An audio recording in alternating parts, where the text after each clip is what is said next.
तबसम ने सफ़ेद और पनक कलर का कंट्रास्ट सूट पहना हुआ और तैयार हो कर नीचे आई। सामने लगा खाना देखकर मीना बनाकर बाहर जाने लगी और जैसे ही वो खावर को बुलाने लगी थी कि गाड़ी निकालो, इस वक्त गाड़ी के हॉर्न की आवाज़ सुनाई दी। एक पल के लिए इसे लगा इसके मामा बाबा आए हैं, तो वो बाहर की तरफ देखने लगी। इतने में खावर ने दरवाज़ा खोला। एक सफ़ेद कलर की कार को अंदर आते देखा तो चुपचाप देखने लगी। कौन है? इसमें से हनडसुम शहरयार उतरता हुआ नजर आया, जिसने सफ़ेद और काली मकस शर्ट और सफ़ेद पैंट पहनी हुई थी और हाथ में गोल्डन कलर की घड़ी पहन रखी थी। जैसे वो उतरा, इसकी नज़र तबसम पर जा पड़ी। ऐसे लग रहा था वो खड़ी किसी का इंतज़ार कर रही हो। वो चलता हुआ इसके पास आया। तबू कहाँ जाने की तैयारी है? शहरी के बच्चे कितनी बार बोला मेरा नाम तबू नहीं, ठीक से नाम लिया करो। शहरयार खल कर हंसा, हा हा हा, तुम कौन सा मुझे मेरे नाम से बुलाती हो? तुम भी तो आधा नाम लेती हो। तबसम बालों को पीछे करते हुए ग्लासेस उतारने लगी। अफफ तबू छोड़ना, ये बताओ इतनी तैयार होकर कदर जा रही हो? मैं तमी क्यों बताऊं? अच्छा मत बताओ। शहर मीना बनाकर अंदर की तरफ चला गया। नज़ीरा ने किचन से निकलता ही शहरियर को देखा और बोली, बेटा मीम साहिबा घर पर नहीं हैं। शहरी ने जब सुना तो वो, अच्छा बुआ मैं अब चलता हूँ, फिर आ जाऊँगा। बेटा खाना खा कर चले जाना। नहीं बुआ, मैं खाना अम्मी के साथ खाता हूँ, वो मेरे बगैर नहीं खाती। अच्छा खाला आए तो इन्हें बता दीजिएगा मैं आया था। बाहर निकला तो तबसम ने कहा, शहरी मुझे खाला के पास ले चलोगे? हाँ क्यों नहीं, चलो, मैं वैसे भी अब घर की तरफ ही जा रहा हूँ। शहरी कार में आ गया और तबसम भी इसके साथ आगे बैठ गई। तबसम आदत से मजबूर थी, फौरन मोबाइल निकला और वीडियो बनाने लगी। काफ़ी देर बनाती रही मगर शहरयार को ये सब बिल्कुल भी पसंद नहीं था। वो गुस्से वाली आंखों से तबसम को देखता रहा। वो व्हाट्सएप पर स्टेटस पर बिजी थी। शहरी आखिर कर कंट्रोल नहीं कर हाया और चला उठा। तबू ये सब किया है, जब देखो तस्वीरें वीडियो और स्टेटस पर स्टेटस, तमीरा और कोई काम नहीं है, बस उसी में हर वक्त लगी रहती हो। तबसम इसे देखते हुए बोली, अफिफ अब मैंने किया ऐसा कर दिया जो ऐसे बोले जा रहे हो? मेरे साथ जब कभी बैठो तो ये सब मत किया करो, मुझे नहीं पसंद। और वैसे भी अच्छे घर की लड़का अपनी तस्वीरें ऐसे हर जगह नहीं लगा देती। तबसम हंसकर बोली, ओ मिस्टर, मेरे मामा बाबा को जब कोई इतराज़ नहीं तो तुम क्यों बगुला होए जा रहे हो? देखो तबसम, वैसे भी लड़की को ऐसे करना ठीक नहीं। इस्लाम ने औरत को बहुत मकाम दिया है और इज्जत दी है और पर्दे का हुक्म दिया। ऐसे हर जगह अपना आप नहीं दिखाता। तुम मेरी कज़न हो तो बस मेरा फ़र्ज़ बनाता है, ये तुम्हारी मर्ज़ी। अफिफ हर जगह इस्लाम को लाना ज़रूरी है, किया खुद कोई अमल करता नहीं, दूसरों को सब इस्लाम सिखा रहे होते हैं। जो खुद अमल करे इसका काम है दूसरों को बोलना। ऐसे सब ना फजूल इस्लाम सिखाने लग जाया करो। शहरी ने गुस्से से जो तबसम का मोबाइल छीना था घर पहुंचते ही इस दे दिया। तबसम कार से परेशान मीना बनाकर निकली और सीधा अंदर की तरफ जाने लगी। जाते ही खाला शबाना के गले लगकर शहरी की सारी शिकायत करने लगी। शहरी ने अंदर आते ही मुंह को सलाम किया। शबाना ने सलाम का जवाब देते ही बोली, शहरी रुको। जी अम्मी जान, आज तुमने फिर से मेरी गुड़िया को रौलाया। अफिफ अम्मी, ये किया इसने आते ही मेरे गले शिकवे कर दिए। तबसम खाला के पीछे होकर शहरी को ज़बान निकालकर निकली उतारने लगी और शबाना आज फिर तबसम की वजह से बेटे के कान खींचकर डांटने लगी। तबसम ने शबाना खाला से कहा, खाला मैंने खाना नहीं खाया, बहुत जोर की भूख लगी है। इतने में शहरियर अपने कमरे में फरश होने चला गया। सब ने मिलकर खाना खाया। अंडर स्कोर शाम हो रही थी। पाकीज़ा अपने कमरे में पढ़ रही थी। जीशान अपने बेड पर लेटा कुछ प्रोग्राम सोच रहा था और बहुत गहरी सोच में डूबा हुआ था। फिर जीशान को ख्याल आया, क्यों ना अपने प्रोग्राम का पाकीज़ा से मशवरा करूं, इसे सब बताऊं। ये सोचकर वो फौरा उठा। अंडर स्कोर जीशान सीधा पाकीज़ा के कमरे में आ गया और आते ही इधर उधर टहलने लगा। पाकीज़ा ने इसे ऐसा सोच में डूबा देखा तो पूछने लगी, अरे ऐसा किया हो गया? ज़मीन की शामत आई हुई है, चक्कर पर चक्कर काट रहे हो। जीशान बोला, बात दरअसल ये है कि आज रात 12 बजे के बाद मामा बाबा की शादी की सालगिरह एनिवर्सरी है और हम दोनों हर बार एक ही गिफ्ट देते हैं, कभी कपड़े कभी जूते। इस बार मेरा दिल कुछ अलग स्पेशल करने को है। ज़ेशियो बात तो वाकई ही ठीक बोली है, मगर अब करना क्या है वो तो बताओ। पाकीज़ा भी ज़ीशान के साथ कमरे में टहलने लगी और दांतों में उंगली दबाकर सोचने लगी, और कभी ज़ीशान के आगे आ जाती, कभी पीछे आ जाती, कभी टकरा जाती। वो मस्ती के मोड़ में थी और जानकर इसे तंग कर रही थी। ज़ीशान आखिर तंग होकर एक तरफ हो गया। पाकीज़ा कभी सर पर हाथ तो कभी दांतों में उंगली दबाए सोच रही थी। ज़ीशान आखिर बेड पर बैठ गया। पाकीज़ा इसके कान के पास आकर अचानक जोर से चलाई आइडिया। ज़ीशान इसकी इस तरह अचानक हमले से डरकर पीछे हो गया। पाकीज़ा मिजाहिया अंदाज में बोली, वो मेरे दिमाग में आया है कि क्यों ना कल घर में छोटी सी पार्टी रख ली। ज़ीशान ने मीना बनाया और बोला, वाह क्या चीप आइडिया सोचा है।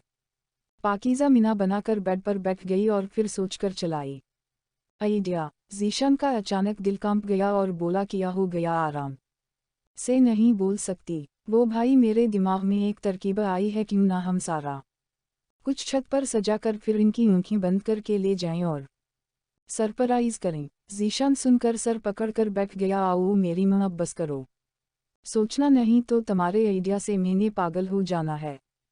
पाकीज़ा मीना पर हाथ रखकर हंसने लगी। फिर ज़ीशान ने पाकीज़ा की तरफ देखा और बोला, सुनो। पाकीज़ा इसे देखने लगी। हम अब बोलू समझदार दिमाग से किया सोचा है, थोड़ी देर चुप रहकर सुन नहीं सकती। अच्छा बोलू। पाकीज़ा थोड़ी के नीचे हाथ रखकर सुनने लगी। ज़ीशान बोला, तुम ऐसा करना, मामा बाबा को किसी तरह लेकर पिज़्ज़ा पर आ जाना, मैं आप लोगों का वही इंतज़ार कर रहा हूँगा। तुम जैसे पिज़्ज़ा के पास पहुँचा मुझे मास्क कॉल कर देना, फिर मिलकर इन्हीं सरप्राइज करेंगे। अरे वाह, आइडिया तो बहुत अच्छा है। तो चलो फिर अपना अपना का शुरू करते हैं। पाकीज़ा को फिर से एक बार मस्ती सूझी।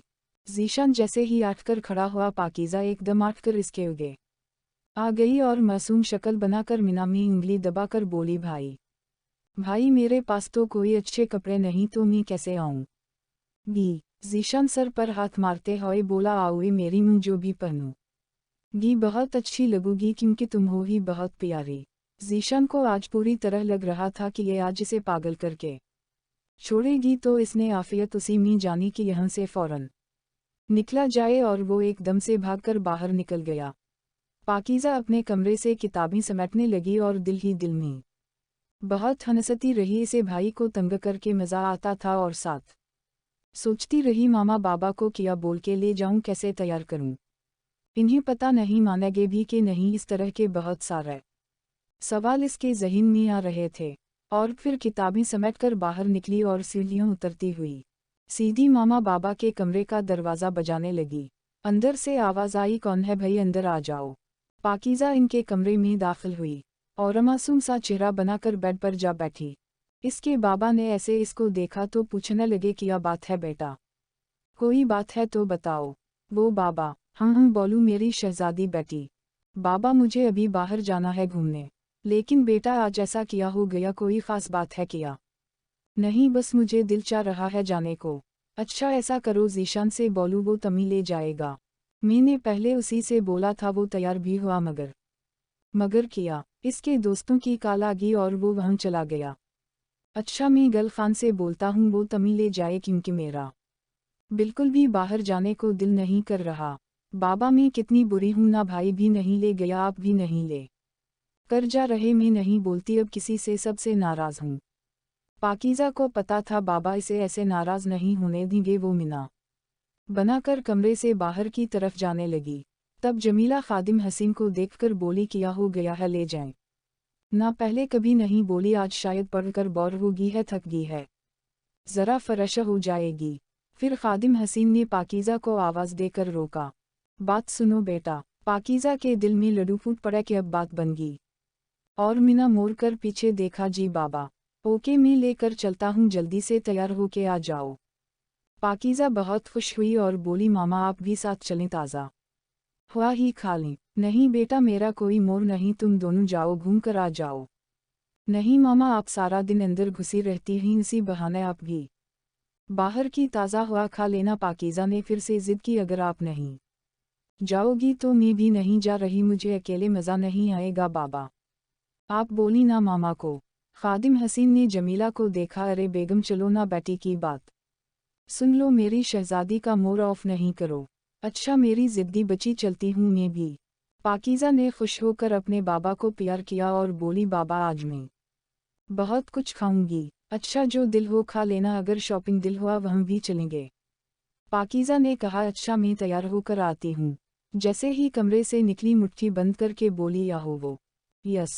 उगे से आती सुल्ताना ने पाकीज़ा को ऐसे खुश देखा पूछने लगी क्या हुआ, आज बहुत खुश लग रही हो। सुल्ताना आपा कुछ नहीं हुआ, बस ऐसे ही बोलते ही फौरन सीढ़ियां चुड़ कमरे में आते ही सारा अपने कपड़े देखती रही कि कौन से पहना, जो भी देखती ये नहीं करती रही और सारा निकाल कर बेड हर फनकती रही। किसी का कलर नहीं तो कोई किया नहीं, पसंद ही नहीं आ रहा था। फिर जाकर इसे सफ़ेद कपड़े नजर आए और साथ हल्का पच कलर का स्कार्फ साथ लगाकर और खुद को देख रही थी हर तरह से। फिर इसे स्कार्फ नहीं अच्छा लग रहा था कि ये वाला नहीं अच्छा। इतने में इसकी नज़र काला फराक और पाजामे पर पड़ी जो इसका फेवरेट कलर था। फौरा लेकर बाथरूम घुसी और पहन कर आई। फिर इसे स्कार्फ नहीं पसंद आ रहा था, बहुत सारा ट्राई करती रही। फिर मैरून कलर का जाकर पसंद आया। फिर जब निकाब करने लगी तो इसे ख्याल आया कि एक तो रात है, दूसरा कौन सा मैं गर्लफ्रेंड के साथ हूँ, मामा बाबा ही तो आज फुल मस्ती। सुल्ताना पाकीज़ा के कमरे में आई और इसे ऐसे देखकर बोली मेरी बेटी तो चांद का टकरा लग रही, अल्लाह नज़र बद से बचाए। सुल्ताना आपा आज मैं बहुत खुश हूँ और आपको मेरे अंदर की खुशी महसूस हो रही है, इसलिए हाँ नज़र आ रहा है कमरे की हालत से कि कितनी खुश हो। पाकीज़ा शर्माते हुए सॉरी करके हंसती हुई कमरे से निकल गई और सीढ़ियों उतरते ही आवाज़ लगाने लगी मामा। खादिम हसीन कमरे से निकलते ही बोले बेगम मी कार में इंतज़ार कर रहा हूँ, तुम आ जाना, देखो मेरी शहजादी कैसे आवाज़ें दे रही है। जैसे बाहर आए और पाकीज़ा पर नज़र पड़ी, मेरी शहजादी बेटी आज तो बहुत प्यारी लग रही है। पाकीज़ा ने मजाक से मिना बनाया आज से क्या मतलब है बाबा, वैसा में नहीं प्यारी लगती क्या। खादिम हसीन हंसते हुए नहीं मेरी बेटी तो हमेशा ही प्यारी लगती है, तुम हो ही जो प्यारी, मगर आज तो कुछ खास बात है ना। पाकीज़ा हंसते हुए अच्छा बाबा अब चलें। खादिम हसीन ने प्यार से बचपन की तरह पाकीज़ा का हाथ थाम लिया और बोले चलो, मैंने तमीरी मामा से बोला वो आ जाएंगी। अच्छा बाबा जाने। दोनों बाप बेटी कार तक पहुंचे तो गलफान भागता हुआ आया बड़े साहिब आप लोग कहीं जा रहे हैं। हाँ गलफान हम जरा बाहर ओटिंग पर जा रहे हैं। गलफान कार खोलकर बोला आप लोग बैठे, मैं कार स्टार्ट करता। जैसे ही गलफान अगला दरवाज़ा खोलकर बैठने लगा तो पाकीज़ा बोली गलफान चाचा आज आपकी छुट्टी है, आज कार बाबा खोर चलाएंगे। खादिम हसीन बोले अरे बेटा मैं कैसे, गलफान को करने दो ना। नहीं बाबा आज बस आप, वरना मैंने नाराज़ हो जाना है वैसे हर बार। गलफान चाचा ही तो होते हैं, आज बस मेरा दिल है मेरे मामा बाबा और मैं हूँ बस। ओ वो खुदा क्या हो गया, इस लड़की को अजीब जिद पर जिद किया जा रही है। अच्छा चलो क्या याद करोगी, मैं अपनी बेटी के लिए आज खुद ड्राइव कर लूँगा अब खुश। पाकीज़ा ने बोला बहुत खुश, और वो इसलिए भी बहुत खुश के अपने मकसद में कामयाब हो चुकी है। खादिम हसीन ने ड्राइविंग सीट संभाली और बलीक बांधने लगे। इतने में जमीला बेगम भी अपना अजाब दरसत करती हुई आ रही थी। पाकीज़ा को ये भी बहुत खुशी कि आज मामा बाबा उगे एक साथ हूँ गे। जमीला जैसे कार के पास आई तो खादिम हसीन को उगे बैठा देख कर हैरान हुई, मगर दिल में बहुत खुश भी कि आज बहुत अरसे बाद ऐसे उगे एक साथ। और पाकीज़ा पीछे। रात के 10 बजे थे जब वो घर से निकले। अब पाकीज़ा को तो वहाँ 12 बजे पहुँचाना था, तो इसे किसी तरह इधर उधर 12 तक तो टाइम गुजारना था। तो अचानक बोली बाबा पहले कुछ शॉपिंग करना है। खादिम हसीन ने जमीला को देखा और बोले बेगम अब बताओ पहले कदर का रुख किया जाए। जमीला शर्माते हुए मुस्कुराते हुए बोली मुझसे किया पूछते हैं, जो पाकीज़ा बोले उसी की मर्जी से हम इसकी भी सुनूंगा, मगर पहले आपकी बारी है। पीछे पाकीज़ा जीशान के साथ मैसेज में बिजी के इसे इन दोनों की बातों का पता ही नहीं चला। जमीला ने पाकीज़ा से बोला बताओ कहाँ जाना है। मामा वो मुझे पहले कुछ शॉपिंग करनी है। खादिम हसीन ने एक नज़र हाथ पर बांधी घड़ी पर डाली और बोले बेटा इस वक्त तो दुकानें बंद होंगी, कल कर लेना, अब मार्केट भी ज़्यादातर बंद होंगी। पाकीज़ा घबराहट की वजह से ठीक तरह बात नहीं कर पा रही थी। इसे समझ नहीं आ रही थी क्या बोले जा रही है। बाबा मुझे नहीं पता, मुझे आज ही लेकर जाएं, शॉपिंग करनी है तो करनी है। खादिम हसीन उगे पीछे काफ़ी चक्कर कार के लगाते रहे, ज़्यादा दुकानें बंद मिली और जो खोली थी वो भी बंद ही कर रहे थे। ऐसे इनको ढूंढते हुए दिन के 11:15 बजे हो गए। खादिम हसीन आखिरकार गुस्सा हो पड़ा कि अब सब बंद ही, मैं कदर से लेकर दूँ। पाकी बेटा, मैं बहुत टाइम बाद कार चलाई तो अब थक गया हूँ, कितनी दफ़ा एक ही जगह पर ला चुकी हूँ, देख लिया ना, सब बंद होगी, चलो अब घर चलता ही। जमीला बोली, ये क्या बात हुई, जब से निकले कार ही इधर उधर घूम रहे ही, ना खाया ना पिया। पाकीज़ा परेशान होगी, अब क्या करे, फ़ौरन आखिरी गुस्से वाला मैसेज जीशान को किया। जेशियो सुनो, अब बाबा बहुत गुस्सा हो गए हैं, अब वो घर जा रहे हैं, तुम जानू तुम्हारा प्लान। जीशान का आखिरी मैसेज आया, पगली पहले टाइम तो देखो, जल्दी से इन को यहाँ लेके आ जाओ। ओके मी बोलती हूँ। पाकीज़ा बहुत प्यार और धमे लहजे में बोली, बाबा सॉरी, मैंने आप को तंग कर दिया, मुझे नहीं पता था कि दुकान बंद होंगी। अच्छा अब निकली हैं, कुछ खाया ही नहीं तो पिज़्ज़ा ही खिला दें। खादिम हसीन ने बोला, नहीं, अब घर चलकर सुल्ताना के हाथ का कुछ खा लेना। बाबा अब इतना बाहर लाए हैं कि ये तो पूरा कर दी प्लीज़।